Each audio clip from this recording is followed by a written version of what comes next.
Several times now, former Florida Governor Jeb Bush, also a Republican presidential candidate, declared that Planned Parenthood should lose federal funding. This is not really a very controversial suggestion within the Republican Party, right? I mean, it's a very popular idea among Republican candidates. But in talking about that, Jeb Bush also proudly stated that when he was governor of Florida, he defunded Planned Parenthood. And in talking about this, he also talks about how bad Planned Parenthood is.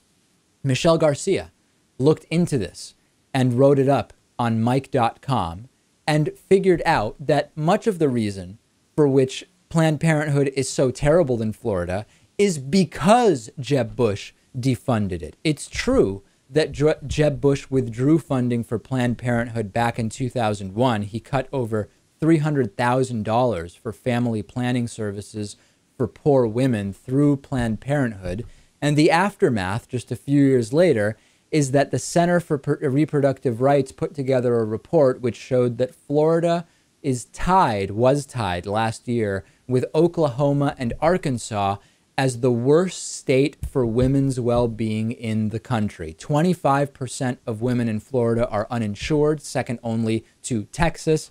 And all of this, Lewis, happening as a result of Jeb Bush's defunding of Planned Parenthood. It's a really great tactic, right? Defund a group and then talk about how poorly their operations are going, not mentioning that your own choice to defund the group is to blame. And working perfectly for Jeb Bush. We know the animosity that the Republican Party has towards Planned Parenthood. And, you know, it's unfortunate the power that people like Jeb Bush have in their respective states. And they're able to wield that power to make not controversial issues controversial. Planned Parenthood is not controversial. 3% of what they do is abortion services, which, by the way, are legal medical procedures. 97% of what they do is prevention, STD screening, education, birth control, stuff that prevents pregnancy. And I was thinking about how ridiculous the list of what becomes controversial in this country is. Gay marriage, which should be a total non-issue, hugely controversial, big wedge issue.